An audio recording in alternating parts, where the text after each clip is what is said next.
As an entire people, they were stereotyped as criminal rebels, murderers, and headhunters. They resisted the most powerful world empire for almost 350 years, before welcoming in another. They have been both hero and villain, depending on which side of the story you fall under. Prepping and guerrilla insurgency is in their blood, but unless they use Spanish or English loanwords, they have no direct words to describe either concept. There is just peace or conflict, and business to do in between. It's more than a lifestyle, it's a culture.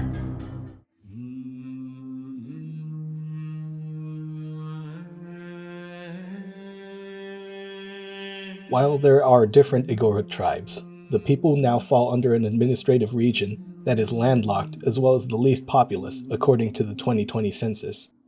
It may still fall under the direction of Manila, but local politics still fall into the hands of families who have lived there since the first villages appeared. So why is this place different? What's so special about it? Well, for one, both prepping and unconventional or guerrilla warfare are linked to the cultural bones of this region.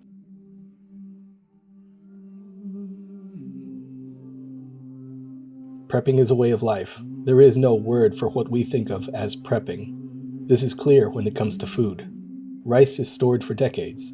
Here, a couple is going to have rice prepared for their wedding that was harvested when she was born. Ito, 25 years na, inimbak sa arang. Enough rice is stored to feed multiple families in case things go south.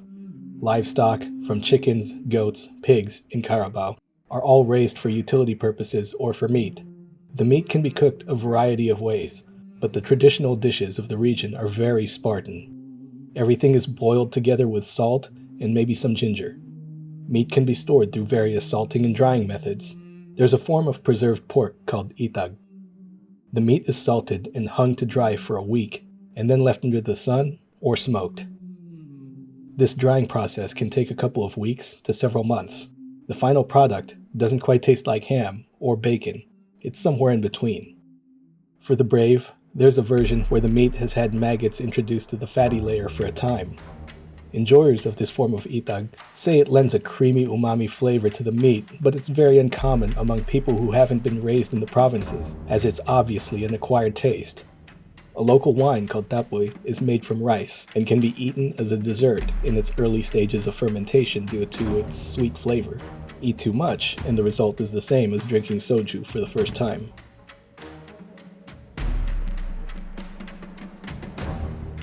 There is no need to understand a so-called guerrilla mindset. Flanking, ambushes, reconnaissance, infiltration. This is just how war was conducted in the area. People from this region have both been the rebel and the soldier. In fact, they make up about 2/3 of the Special Action Force. Even having situations where family members are fighting against each other on opposite sides. There were blood feuds that would make the Hatfields and McCoys feud look tame in comparison. At least, I don't think Randall or Devil Ants ever took the jawbone of a rival and turned it into a musical instrument or decorated their home with the skulls of their enemies. Some of those feuds even produce issues to this day, with certain families still on very bad terms with each other because of old killings. There is a fundamental difference in the way Westerners see guerrilla warfare, especially younger people. This really goes for everywhere else. There's established patterns of thought in every region. Each area has their own flavor. Fundamental religious extremists are heavily featured in one area, ethnic lines in another. Idealism. In the Igorot area, each person is essential to making the village run, which means unnecessary or indecisive direct conflict is frowned upon. A war party of thousands can be formed with connections and meetings, but usually, each village numbered a few hundred people and not all would be considered warriors. Many villages, with binding marriage contracts and alliances to other villages, rounded out a total number of warriors that they could pull from. It could be a few dozen to maybe a couple hundred, but nothing massive unless a grand gathering were called by the elders. So many expeditions into the highlands had been repulsed that many different governors over the 350-year span of Spanish Philippines had something to say about the wild men of the mountains. With each attempt to establish a more permanent outpost, there would be equally aggressive pushback after ample warning. If the request to leave wasn't honored, headless bodies would be found, armor and weapons looted and traded to neighboring provinces, and supplies requisitioned. There might have been a church burning, or 10. with the worshipping soldiers contained inside.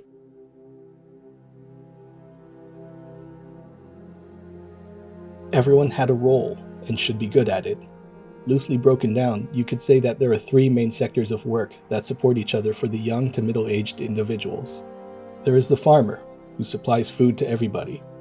It's a line of work that requires constant monitoring of crops to prevent blight.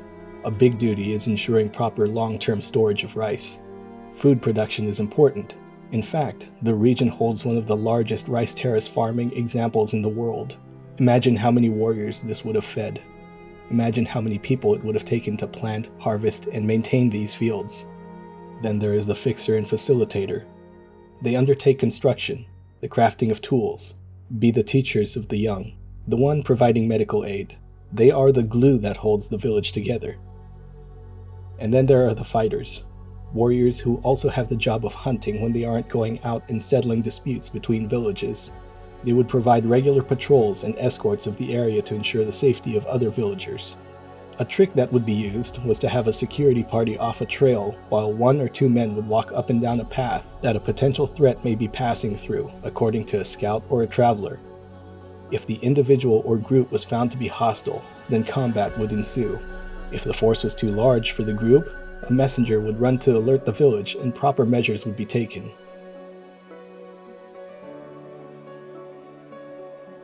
While the separation of roles was important, gathering information and increasing a village's knowledge base was critical. Anyone dealing with the lowlands or the Spanish directly would also be very vague about the exact location of their village, if not lie outright. These traders would either be very trusted men of the village, if not the chiefs and their relatives themselves. They would send back messages of troop movements, new roads being built, news from other villages, as well as create relationships in new areas to build a trusted network of information gatherers. The Igorots participated heavily in the tobacco trade, and the Spanish attempted to capitalize on this and even hint at making village leaders business partners instead of outlaws. The first few trades seemed successful at bringing the tribes to the table when they would bring their harvest to official government trading posts. That quickly fell apart when the information network pointed out corrupt government officials that they could trade their tobacco to directly for steel and bronze ingots to make weapons or farm tools. If a quick sale was needed, they would sell directly to the lowland townspeople for steep discounts when compared to the official Spanish-labeled tobacco. Black markets were common, and that market near Burnham Park in Baguio City is still nicknamed the Black Market.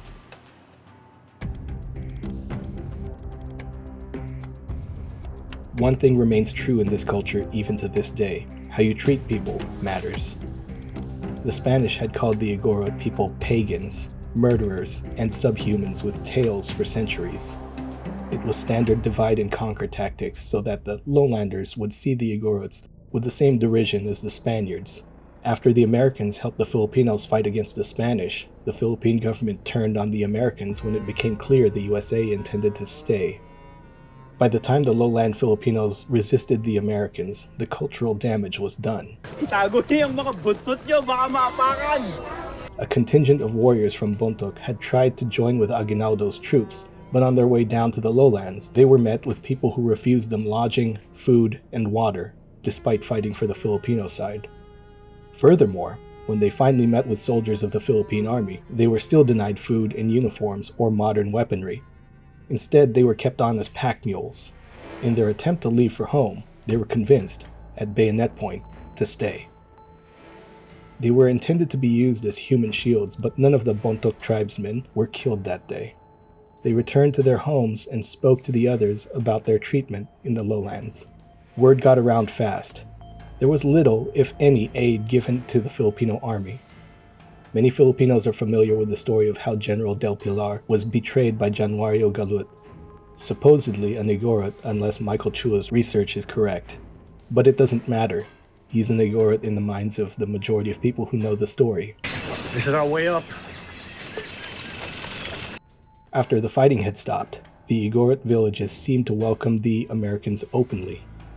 They would aid and even join American forces in large numbers and find friendship with soldiers, many who came from the American South. This was unusual for many obvious reasons considering this was the early 1900s. Many Filipinos saw this behavior as treasonous, and bad blood persisted well into the 20th century, with Carlos Romulo even stating in his 1943 book, Mother America, that the Igorot is not Filipino. Igorot partnership with America remained a complicated but strong one. Brigadier General Donald Blackburn led a 5,000-man strong guerrilla group in World War II who had many members from Bontoc and Kalinga provinces. They would be called Blackburn's headhunters and would devastate the Japanese forces, leading them to capture the seaport of Apari. When he would lead the Future Studies and Observations group in Vietnam, his criteria for selecting the type of person he'd choose was influenced by the men he fought with 20 years earlier. To this day, he's even referred to in some stories as Uncle Don. Igorots accompanied American soldiers of the 11th Infantry, cutting away foliage snagging on tanks while riding on top of them.